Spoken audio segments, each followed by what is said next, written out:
Raymond, bonjour. NTV a la chance de se retrouver aujourd'hui dans votre bureau du Grand Soissons. Alors, la dernière fois qu'on s'était vu, c'était dans votre bureau de campagne.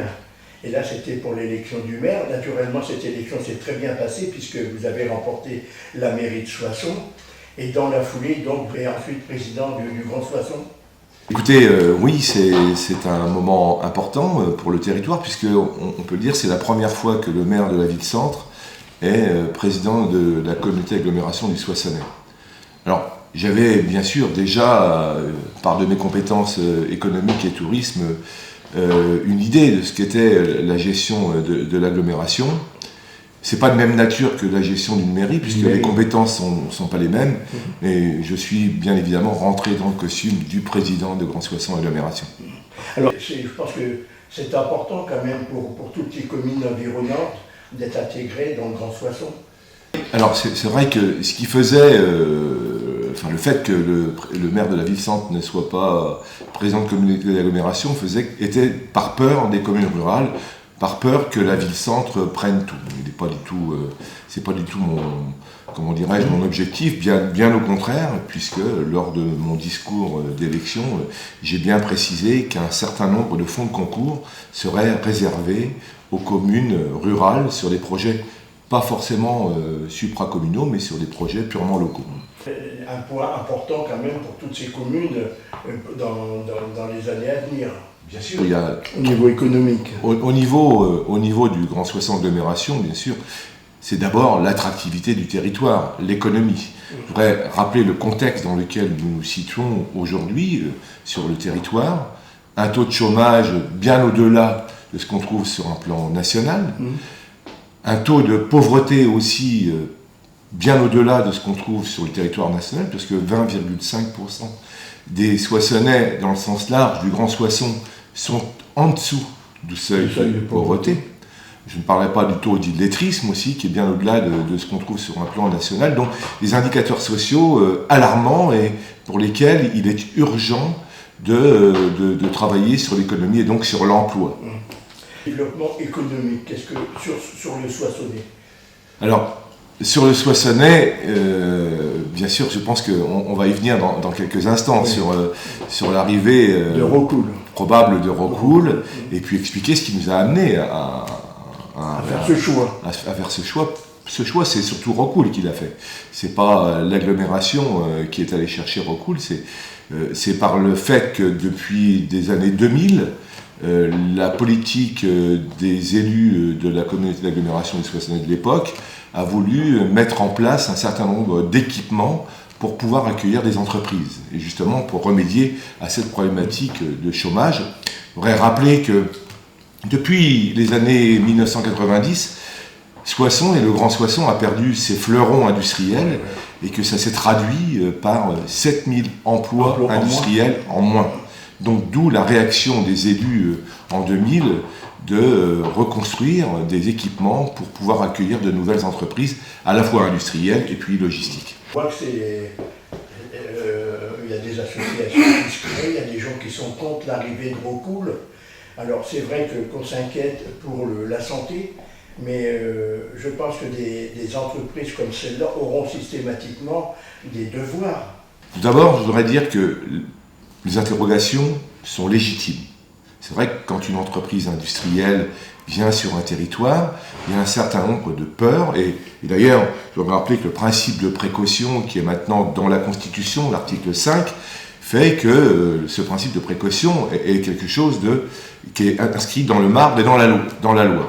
Donc, les peurs sont légitimes. Il faut qu'elles soient fondées. Moi, j'ai tendance à dire à tous ceux qui, effectivement, sont contre Rockwool pour être contre Rockwool, en fait contre l'emploi quelque part, c'est de leur dire, moi je fais confiance à l'État, moi je fais confiance à l'ensemble des collectivités. Nous avons des normes en France qui sont bien supérieures à celles qui existent même sur un plan européen. Puis je dirais, Rockwool, c'est une entreprise qui a fait ses preuves. Rockwool, c'est une entreprise qui est déjà installée en France, à Saint-Éloi-les-Mines. Et d'ailleurs, les élus de Saint-Éloi-les-Mines disent que Rockwool a participé à la reconversion de cette ville, de ce village, Parce que rappelons qu'à Saint-Éloi-les-Mines, les mines ont fermé oui. Et que c'est grâce à l'arrivée de Rockwool qu'ils ont trouvé un dynamisme industriel. Je voudrais dire aussi que, bien sûr, on n'a pas observé davantage de maladies, davantage de cancers ou autres pathologies sur le territoire de Saint-Éloi-les-Mines avec l'arrivée de Rockwool. Je voudrais dire aussi que Rockwool a aujourd'hui été innovant pour son arrivée et son implantation sur Soissons, puisque à Saint-Éloi-les-Mines, c'est la base de coque, et alors qu'à Soissons, ça va être un four électrique. Donc voilà, donc je crois que les interrogations sont légitimes, il peut y avoir des peurs. Rockwool y a déjà répondu une première fois par la concertation, où rappelons qu'il y a eu 5 réunions dans différentes villes du Grand Soissons, avec un commissaire enquêteur et un garant, que le résultat de cette concertation a été voté à l'unanimité du conseil communautaire. Les conclusions du garant ont été votées, je le répète, à l'unanimité du conseil communautaire. Et pour en finir avec l'enquête publique, c'est vrai que Rockwool n'était pas obligé de faire une enquête publique physique comme elle le fait aujourd'hui. C'est devant notre insistance, et ils l'ont accepté immédiatement, qu'ils ont accepté de faire cette enquête publique, non pas numérique comme le prévoyait et comme le permettait l'État, mais de manière physique sur 2 mairies sur lesquelles va s'implanter Rockwool, qui sont la mairie de Poisy et la mairie de Courmelles. De Courmelles a reçu une lettre de menace. Ça prouve quand même que ça va loin quand même à ce niveau. Je crois que les lettres anonymes, les lettres de menace, c'est tout à fait inacceptable. Aussi, bien sûr, je m'associe au maire de Courmelles. Je voudrais pour ma part dire que je reçois régulièrement aussi des lettres de menaces, des lettres anonymes. Il faut les prendre pour ce qu'elles sont, c'est-à-dire des lâches qui n'ont pas cette capacité de pouvoir s'exprimer, de dialoguer en face à face. On va parler maintenant du quartier de la Gare qui va être en transformation, ce quartier de la Gare, parce que c'est vrai, quand on regarde au niveau de la gare, c'est pas très accueillant pour les gens qui y viennent et pour les gens qui y passent tous les jours. Donc on va changer ce quartier. Quand on arrive, c'est ce quartier de gare, c'est ce parvis de la gare qui effectivement a vieilli et qui est un parvis de gare qui est plutôt des années 50 et plus adapté, notamment à la multimodalité. Donc, et pour l'anecdote, quand j'avais encore mes entreprises, c'est vrai, quand j'avais des clients qui arrivaient de la gare, j'allais moi-même les chercher à la gare, sur le quai, pour pas qu'ils puissent traverser seuls le parvis de gare. Donc, ce quartier de gare, c'est un projet structurant qui est porté par Grand Soissons Agglomération et qui est un équipement demain d'attractivité et aussi de multimodalité, puisque vont être associés, au-delà du re-engineering et de la requalification de ce parvis, tout l'aspect mobilité, à la fois train, car, mobilité douce, covoiturage, tout cela va se trouver sur le quartier de gare. Très important quand même, c'est vrai que... Alors c'est naturellement, ça fait partie, c'est aussi à côté de l'Arena. Voilà. Alors l'Arena, le but de cette Arena, c'est quoi exactement? Ça sera un parc d'exposition, ça sera... Pour terminer sur le projet de gare, je pense qu'il est important aussi, au-delà de l'attractivité de ce parvis de gare, c'est aussi cette métropolisation que nous souhaitons depuis de nombreuses années. Et ce rapprochement du territoire, et quand je parle du territoire, c'est du territoire au sens large, c'est au niveau du pays, avec nos amis de Retz-en-Valois, avec nos amis de la communauté de communes d'Oulchy et de la vallée de l'Aisne, c'est ce rattachement de notre bassin de vie au Grand Roissy. C'est vrai que si nous voulons profiter de l'activité économique de ces métropoles, il faut que nous soyons accrochés à ces métropoles, et c'est pour ça que les élus, depuis de nombreuses années, se battent, je dis bien se battent, pour obtenir au moins l'étude de cette fameuse virgule d'1,5 km qui mettrait la ligne Lens-Paris à Roissy, La Nationale 2, voilà. également, Alors, ce qui était un inconvénient jusqu'à présent pour la Nationale 2, associé tout le monde en profiterait. Tout le monde en profiterait. Ceci aussi en résonance avec la cité de la francophonie, à Villers-Cotterêts, qui est en train de se développer et pour lequel le président a voulu, un équipement international. Oui, je pense. Ce qui était un inconvénient jusqu'à présent, pour la Nationale 2, va devenir un avantage, puisque ça va être la seule autoroute à 2 fois 2 voies gratuite. Ah d'accord. Hein, donc progressivement, petit à petit, comme dirait ma grand-mère, l'oiseau fait son nid, mais la route nationale 2 devient à 2 fois 2 voies et devient là aussi encore un facteur d'attractivité complémentaire pour notre territoire. Oui. La nationale 2 n'arrive pas jusqu'à la Belgique. Et il faut reconnaître que dès l'instant où on monte sur l'attirage, elle a vraiment besoin d'être faite, cette nationale 2. Alors pour en revenir à la salle multifonctionnelle de type Arena, je voudrais dire que c'est un projet qui là aussi a été porté par l'ensemble des élus communautaires, que l'architecte, le cabinet d'architectes, comme pour le quartier de gare, a été retenu. Et cette construction de salle multifonctionnelle était suspendue à 2 paramètres. Le premier, le financement et l'accompagnement du financement par la région. Et 2, les coûts de fonctionnement d'un tel équipement. Puisqu'il est bien évident que dans les premières années de montée en puissance, il y a un certain nombre de frais de fonctionnement à prendre en compte. Oui, parce qu'il va falloir rentabiliser. Bien sûr. Donc, depuis une quinzaine de jours, le président Xavier Bertrand nous a certifié qu'il accompagnerait fortement le financement de cet équipement. Donc le premier paramètre, c'est déjà un bon point, c'est-à-dire que nous pourrons être financés par la région, les fonds européens, les fonds à hauteur de 70%. Depuis une quinzaine de jours, le président Xavier Bertrand nous a certifié qu'il accompagnerait fortement le financement de cet équipement. Donc le premier paramètre, c'est déjà un bon point, c'est-à-dire que nous pourrons être financés par la région, les fonds européens, les fonds à hauteur de 70% sur un projet qui est de l'ordre de 20 millions d'euros. Et l'État participe également. Et l'État participera également à un équipement. Alors cet équipement, pourquoi on dit salle multifonctionnelle de type Arena? Parce qu'elle aura d'abord une vocation économique. Hein, donc pour des salons locaux, nationaux ou régionaux. Elle aura bien sûr aussi une vocation culturelle, puisque la jauge permettra 2500 places assises et 4000 places debout. Et puis pourquoi pas des démonstrations sportives que pourra permettre cet équipement quand il sera construit. Il se veut aussi dans un parc complètement paysager, il faut le préciser. Oui, parce qu'avant il y avait des gens du voyage qui allaient s'installer. Voilà. Un site complètement paysager et qui va remettre en valeur ce site, cette friche industrielle, rappelons-le, de Baxi et Phocas, qui font partie des fleurons industriels qui ont perdu beaucoup d'emplois et cela récemment. On voit que ça bouge quand même à Soissons également, puisque quand on voit tous les travaux qu'il y a sur les routes, c'est important quand même, on voit qu'il y a une modification du circuit routier. Alors deux choses. On a parlé tout à l'heure du quartier de gare, qui est un projet structurant de la communauté d'agglomération, donc de Grand Soissons agglomération. Et il y a un autre projet très structurant au niveau de la ville, qui est le projet Action Cœur de Ville. Rappelez quand même que nous avons été élus, choisis, intégrés aux 222 villes faisant partie de ce programme prévu par le gouvernement pour requalifier l'ensemble des cœurs de ville.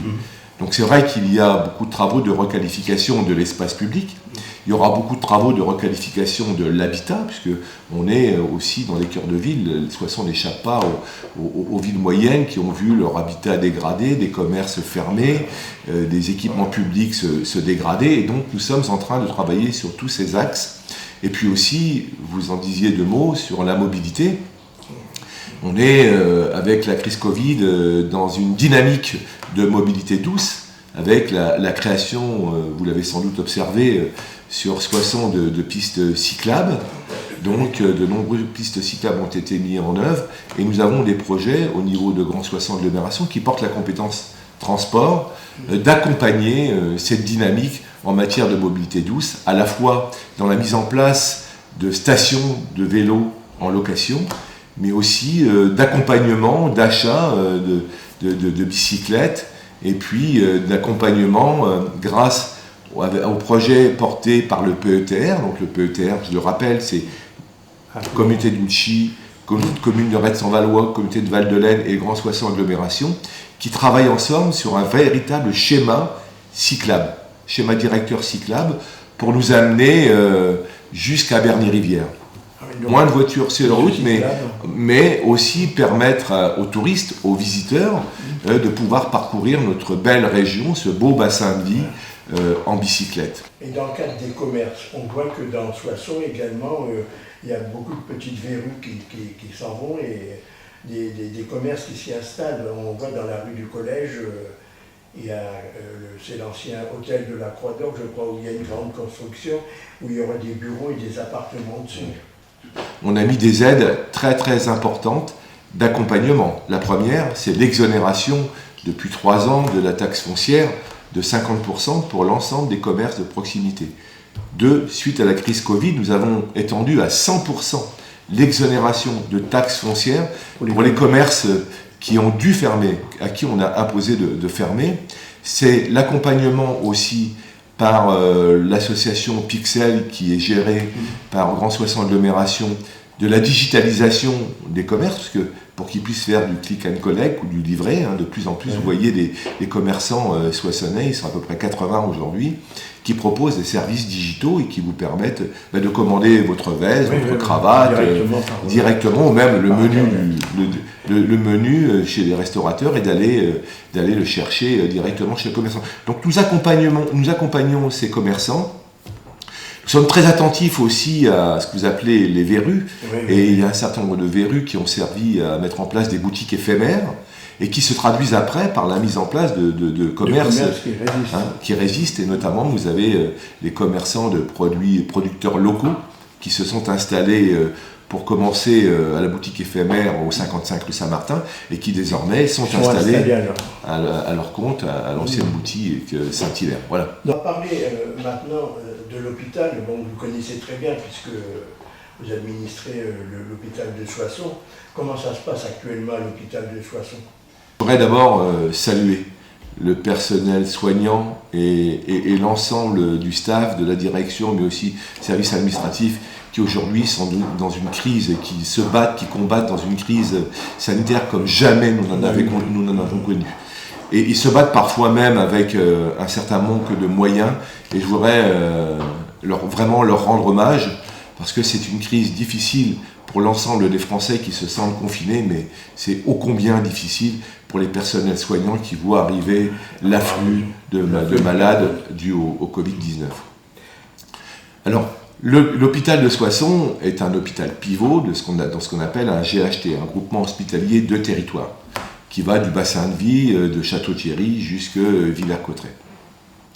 Et c'est vrai qu'aujourd'hui, ce GHT est en train de travailler depuis 2016 sur un ensemble de procédures médicales pour l'ensemble du territoire. Et aujourd'hui, il ne faut pas affaiblir ce GHT. Nous avons, je l'ai rappelé tout à l'heure, des indicateurs sociaux qui sont ce qu'ils sont, qui sont parfois alarmants. Nous avons aussi des patients qui ont des problématiques de mobilité, c'est-à-dire tout le monde n'est pas en capacité de pouvoir laisser faire soigner à Reims ou même à Saint-Quentin, et donc ils trouvent là sur Soissons, Château-Thierry et Laon des plateaux techniques qui leur permettent d'avoir des soins de qualité au bon endroit, au bon moment.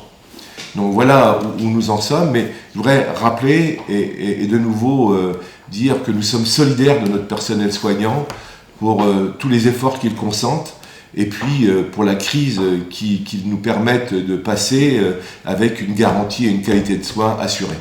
Mais il veut se désolidariser de Soissons pour aller sur Reims.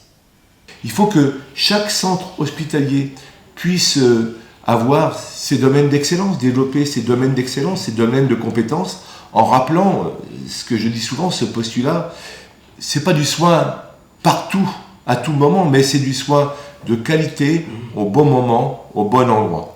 Et il y a un exemple qui montre que ça fonctionne très bien, c'est ce que le GHT a appelé le télé-AVC. C'est-à-dire que si vous faites un AVC à Soissons, ou que vous le faites à Château-Thierry, vous avez les mêmes chances de vous en sortir. Comment ça se passe ? Un Castel théodoricien fait un AVC à Château-Thierry, il est pris en charge immédiatement. Scanner envoyé au neurologue de Soissons. Neurologue de Soissons analyse ce scanner. Ce scanner détermine les besoins ou pas de thrombolisation et ensuite, donc, ce patient est thrombolysé s'il ne nécessite transfert à Soissons aux urgences, soigné pendant 2 ou 3 jours et retourne ensuite à Château-Thierry. Donc les mêmes chances de survie suite à un AVC à Soissons qu'à Château-Thierry. Et ça, c'est un bon exemple du soin, je dirais, de qualité, au bon endroit, au bon moment. Quelque chose, j'y suis passé. Voilà. Donc j'avoue franchement que c'était formidable quand même. Voilà, donc il n'y a pas besoin. Qui attend, donc c'est vraiment. Et si vous aviez été à Château-Thierry, vous auriez été pris avec autant de soins, les mêmes soins, et vous auriez été devant moi. Il faut, ce qu'a fait le GHT, on a passé un partenariat avec le CHU de Reims. Pour tout un tas de raisons, parce que c'est vrai qu'on ne peut pas avoir tous les plateaux techniques sur un GHT. Il y a parfois des interventions et des pathologies qui demandent un grand savoir-faire que le CHU possède. Mais aujourd'hui, affaiblir le GHT, c'est affaiblir l'offre de soins et c'est parfois aussi mettre en danger un certain nombre de patients qui arrivent sur nos centres hospitaliers. Naturellement, c'est important puisque j'ai vu que M. Krabal souhaitait justement rallier sur Reims, tout ça. C'est pas très engageant quand même, parce que je pense que ce que vous dites, c'est bien de réunir tout le monde, mais ils veulent absolument, ils sont en train de tout faire pour aller sur Reims. Il y a des plateaux sur Soissons, mais n'oublions pas qu'il y a aussi des plateaux sur Château-Thierry. Et je dirais le rattachement de Château-Thierry, plus largement du territoire autour de Château-Thierry à la Champagne, n'est pas une nouveauté. Déjà au moment de la création des régions, je sais qu'un certain nombre d'élus de l'époque s'étaient battus pour que ce territoire soit plutôt rattaché au Grand Est qu'aux Hauts-de-France. Aujourd'hui, on est dans une GHT qui a été créée en 2016. Il y aura une évaluation en 2021. Ben laissons le temps, il faut du temps, il faut de la durée pour apprendre à travailler ensemble. Et il sera temps en 2021 de faire l'inventaire et de mesurer l'impact de ce GHT et de peut-être réactualiser un certain nombre de process. Mais aujourd'hui, vouloir quitter le GHT, c'est affaiblir l'offre de soins du sud de l'Aisne. Et cela, pour moi, c'est très grave. Il va y avoir des embauches au niveau de l'hôpital, parce que l'État a dit oui, on a supprimé, on manque de personnel. Est-ce que l'État va assumer derrière les embauches pour pouvoir augmenter le personnel et ne plus fermer de lits? D'abord, vous invitez à interroger notre député de Latte, qui lui fait partie en plus de la commission, de cette commission. Pour ce qui me concerne, bien sûr, il faut redynamiser, requalifier, augmenter les salaires. C'est pas normal qu'une infirmière aux urgences en fin de carrière ne gagne que 1 900 à 2 000 euros par mois. Je veux dire, aujourd'hui, avec les heures qu'elle fait, parfois c'est 12 heures d'affilée. C'est vrai qu'il faut redonner envie à nos jeunes de réintégrer l'hôpital. Bon, et ça se fera en aménageant justement des plateaux techniques, en donnant un peu de modernisme, mais surtout en faisant en sorte que les infirmiers, les soignants soient rémunérés à leur juste valeur. Aujourd'hui, encore une fois, je le redis, parce que on a des soignants d'une grande qualité. Et aujourd'hui, à Soissons, vous faites un Covid, vous avez autant de chances de vous en sortir dans le service de réanimation de Soissons que si vous étiez dans un grand CHU. Donc ça, c'est important. Et pourquoi ? C'est dû à la mobilisation de l'ensemble du personnel soignant autour de leur centre hospitalier, parce que, bien sûr, nous, patients, nous, habitants du territoire, nous aimons notre hôpital, mais eux aussi aiment leur hôpital et aiment leurs patients et ont besoin de passer davantage de temps encore auprès de leurs patients, ce qui n'est pas toujours possible aujourd'hui avec le manque de personnel. On arrive à l'hôpital aux urgences et qu'on voit que dans les couloirs, c'est des rangées de brancards. C'est vrai que c'est quand même insupportable aujourd'hui, en 2020, de découvrir ça. Le gouvernement avec le Ségur est en train de travailler sur ce sujet. Voilà, attendons, sortons d'abord de cette crise du Covid. Et on sait qu'on ne sortira de cette crise du Covid que lorsqu'on aura trouvé un vaccin. Il semblerait que certains laboratoires soient prêts d'ici quelques mois, 3 mois, 6 mois, à avoir un vaccin qui puisse permettre de nous immuniser contre cette maladie. Aujourd'hui, je crois que plus que jamais, il faut conserver les gestes barrières, le port du masque et éviter tout rassemblement. Et c'est ce que je mets en œuvre en tant que maire de Soissons. J'évite tout rassemblement. Et bien sûr, je suis très malheureux, comme tout le monde, de ne pas pouvoir voir mes petits-enfants comme je souhaiterais les voir. Mais voilà, aujourd'hui, c'est ça. Gestes barrières, port du masque, n'évitons pas à nous laver les mains. Restons à une distanciation. Voilà, et puis nous sortirons bien évidemment, je pense, encore plus fort de cette crise, puisque d'un risque, on en a fait une opportunité, notamment au niveau des commerces, qui se sont mis au digital, et nous avons su démontrer, grâce aussi à nos personnels soignants et à nos centres hospitaliers, que nous étions capables de résister à un Covid dont nous ne connaissions rien il y a encore quelques mois.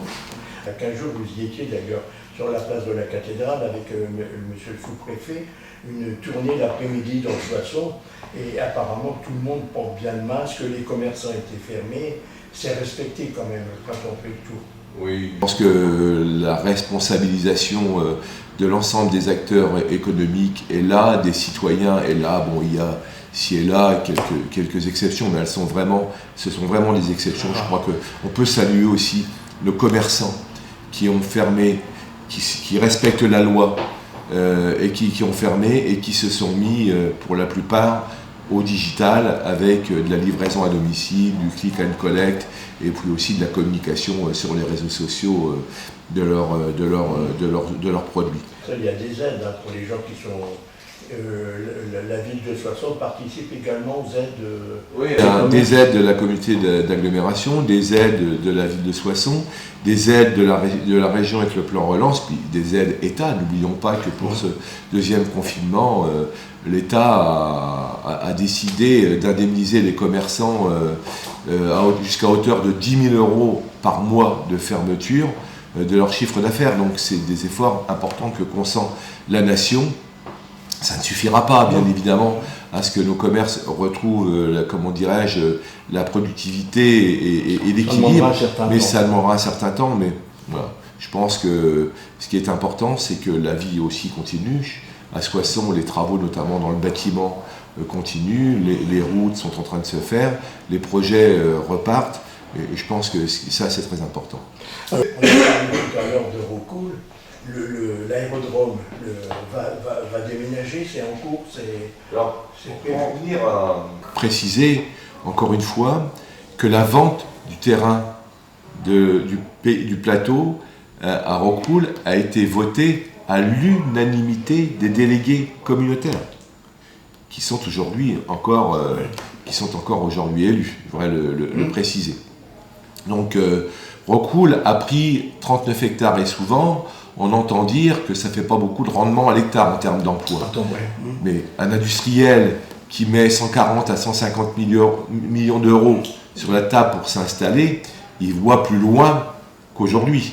Il voit demain. Donc 39 hectares, peut-être pour créer ou une deuxième ligne, ou créer des outils de production qui permettront d'adapter le produit à d'autres process de production. Donc, je voudrais le rappeler quand même que ce n'est pas un projet nouveau, que Rocoul, qui arrive aujourd'hui avec un projet en 2020, était déjà venu en 2006 pour s'installer, non pas avec du four électrique, mais là avec de la coque. Et là encore, ça avait été voté à l'unanimité, l'arrivée de Rocoul et la vente du terrain, et à un prix de terrain qui n'a rien à voir avec le prix du terrain aujourd'hui, parce que je voudrais rappeler quand même à l'ensemble des Soissonnais que le prix qui a été vendu sur le plateau est un prix qui n'a jamais été ce prix-là. Donc on est à plus de 16 € du mètre carré, alors qu'à l'époque, en 2006, c'était de l'ordre de 5 € le mètre carré avec une subvention de 500 000 €. Donc voilà, pour remettre les choses dans leur contexte, pourquoi Rocoul n'était pas revenu nous voir en 2006 ? Il y a eu la crise de 2008, la crise financière, qui n'a pas permis à Rocoul de se développer. Aujourd'hui, avec le développement des économies d'énergie, ils vont trouver là un lieu central pour accompagner justement cette transition écologique, parce que ce sont des produits qui permettent de travailler et d'être efficaces en matière de gains énergétiques. Donc voilà, Rockwool, c'est une entreprise qu'on attend depuis longtemps, 130 à 150 emplois directs, avec 85% d'emplois qui sont à moins de 20 km du Grand Soissons. C'est aussi 3 à 4 fois ça d'emplois induits dans la maintenance, pour le routier, pour le nettoyage. Donc voilà, globalement, l'arrivée de Rockwool, 150 millions d'euros d'investissement, c'est à peu près 500 emplois, dont 150 directs et 3 à 4 fois ces emplois indirects. Il s'est installé quand très bien longtemps. On avait fait une avec monsieur le préfet, qui est à côté d'Aluminium, qui était à... Oui, donc qui marche très bien et qui a pas mal d'emplois à l'intérieur. Donc je pense que c'est important, ça, ces entreprises qui viennent s'installer. Je voudrais rappeler à tous nos concitoyens que le Grand Soissons est une terre d'industrie. Hein, je rappelais en introduction, en resituant dans le contexte, le Grand Soissons a perdu depuis 90 tous ses fleurons industriels. Et Grand Soissons, c'était vraiment un territoire d'industrie. Et là, on a une opportunité extraordinaire. Bien sûr, en mesurant la qualité environnementale, il n'est pas question, pour moi, en tant que maire, mais en tant que président de Grand Soissons Agglomération, d'empoisonner mes concitoyens. Encore une fois, laissons faire l'enquête publique, faisons confiance aux services de l'État, de l'Adréal. Je le répète, on a des normes environnementales beaucoup plus strictes en France qu'en Europe. Puis enfin, il y a l'expérience de Saint-Éloi. Certains disent qu'on va avoir de nouvelles maladies. Mais est-ce qu'il y a un seul médecin qui a interrogé la médecine du travail ou la médecine générale de Saint-Éloi pour leur poser la question, est-ce qu'il y a davantage de maladies à Saint-Éloi qu'il n'y en a ailleurs? Non. Le seul qui l'a fait, c'est un médecin biologiste soissonnais qui a pris son téléphone et qui a appelé les laboratoires de la région de Saint-Éloi. Et comme réponse, il a eu bien sûr que non, il n'y a pas plus de maladies à Saint-Éloi-les-Mines qu'il n'y en a ailleurs. Donc je pense qu'il est légitime de se poser des questions, qu'il peut y avoir parfois des peurs, mais faisons confiance aux services de l'État, je le rappelle, avec des normes qui sont très restrictives et parfois beaucoup plus restrictives, souvent beaucoup plus restrictives que les normes européennes. Et puis, à la fin de l'enquête publique, on fera le point. Il y aura peut-être des aménagements autour de la production et du sens de la cheminée. Je ne sais pas, peut-être qu'il y aura quelques aménagements à mettre en place. Mais de grâce, ne tuons pas Rockwool avant même d'avoir fait toutes ces études. Alors pour ce qui est du déplacement de l'aérodrome, vous vous rappelez qu'en 2006, quand les élus communautaires, dont certains sont encore présents aujourd'hui, il avait été décidé de fermer l'aérodrome, sans le transférer. On fermait l'aérodrome puisque la cheminée imposait la fermeture de cet aérodrome. Il n'était pas question à l'époque de le transférer ailleurs. Avec un certain nombre d'élus, dont le président Carré, président de Grand Soissons Agglomération de l'époque, on avait voulu anticiper, en se disant, c'est vrai qu'aujourd'hui, la hauteur de la cheminée de Rockwool n'impose pas la fermeture de l'aérodrome, mais si demain une autre entreprise arrivait et imposait cette fermeture, il fallait anticiper. Donc dès le départ, nous avons pris la décision en conscience, en responsabilité, avec l'ensemble des élus qui ont voté à l'unanimité le budget. Je rappelle que 2 400 000 € ont été mis au budget pour le déplacement de cet aérodrome. Donc je répète, nous avons pris la décision de transférer cet aérodrome en dehors de la zone nord du parc du Plateau pour nous permettre de reconstituer un foncier de 60 hectares de manière à accueillir là encore de nouvelles entreprises. Donc l'aérodrome, aujourd'hui, nous sommes en train de travailler sur son déplacement. On va continuer à vivre. L'aérodrome doit continuer à vivre, parce que je pense, je le dis souvent, c'est aussi un des facteurs d'attractivité d'un territoire, d'avoir un aérodrome de cette qualité. Donc nous sommes en train de travailler. Nous avons déjà réservé, après avec la SAFER, nous avons une réserve foncière de 20 hectares pour ce déplacement. Nous travaillons avec les services de l'État pour savoir comment le positionner. Donc la décision est prise, le budget a été voté à l'unanimité et nous déplacerons cet aérodrome. Donc c'est un bon point quand même. ça va rassurer beaucoup de gens qui étaient... C'est une promesse qu'on avait faite avec le président Carré, donc nous tiendrons notre promesse. Alors bien sûr, il y en a, vous vous en doutez, qui sont contre ce déplacement, il y en a qui sont contre la reconstitution de réserves foncières sur le nord et qui le verraient plutôt sur le sud. Aujourd'hui, la décision a été prise, nous déplaçons l'aérodrome, nous reconstituons une offre foncière, nous purgeons de fouilles ces 60 hectares, nous mettons en ordre de marche en matière d'assainissement, de réseau d'assainissement et de réseau d'eau pluviale, pour permettre à des entreprises de trouver là un terrain tout à fait prêt à l'emploi.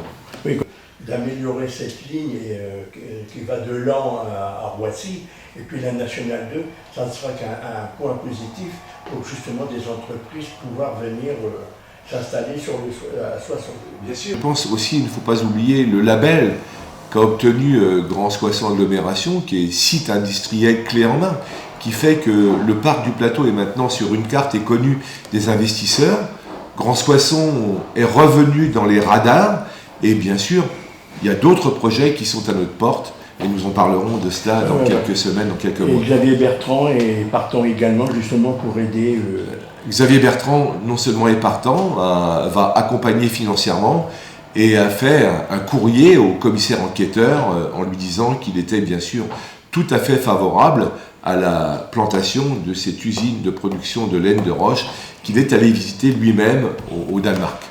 Alors Limoux, naturellement, c'est le préfet qui l'a pour beaucoup, donc je pense que ça, il reste plus qu'une enquête, je crois, à faire, et puis ça sera terminé pour les... Alors, l'enquête publique se termine le 12. Publique se termine le 12. Donc le 12. Bien sûr, les études environnementales se poursuivent, mais je crois qu'elles sont pratiquement terminées. Et après, effectivement, c'est l'État, et le préfet représente l'État, qui prendra la décision, après avoir mesuré les résultats de l'enquête publique, et aussi les risques environnementaux qui existent ou qui n'existent pas, de permettre l'implantation de cette usine de production de laine de roche. Je voudrais rappeler quand même qu'ils ont eu le permis de construire, et que ce permis de construire, et l'enquête publique fait suite au permis de construire. Et donc, pour moi, vous vous en doutez, il n'est pas question d'empoisonner mes concitoyens, mais l'emploi est prioritaire. Priorité pour l'emploi. Voilà, donc on a fait un tout petit peu le tour vaguement, mais pour un homme comme vous, maire de Soissons et maintenant président du Grand Soissons, c'est du travail, beaucoup de travail. Bien sûr, comme tous les élus. Vous savez, c'est un travail du lundi matin au dimanche soir. Mais je dirais que autant comment dirais-je, c'est une banalité que le dire, parce que tous les élus le disent, c'est vrai que le maire a cette capacité de pouvoir agir immédiatement sur le quotidien de ses concitoyens. Et on l'observe bien, moi je le vois par les retours que j'ai de gens qui ne sont pas venus à Soissons depuis 3-4 ans, qui reviennent et qui disent comment Soissons a changé. Il en est de même pour un président d'agglomération, là, sur des projets beaucoup plus conséquents, sur des projets beaucoup plus structurants. Mais quand on voit les Bains du Lac, quand on voit la cité de la musique et de la danse, quand on voit cette qualité culturelle, cette qualité sportive, une très belle évolution du Soissons. Ce parc Gouraud, qui est montré en exemple, ce parc flambant neuf maintenant avec un boulevard Jeanne d'Arc digne de ce nom, je crois effectivement pouvoir dire qu'on peut être fier d'être élu et agir au quotidien pour le bien-être de nos citoyens. Alain, vous en parlez avec passion. On sent que vous êtes déterminé justement à continuer à développer Soissons. On vous remercie beaucoup d'avoir répondu à nos questions, de nous avoir accordé cet instant, puisque je sais que vous avez beaucoup de travail et nous on est très contents de vous avoir interviewé. Merci Alain Crémy. Merci à vous.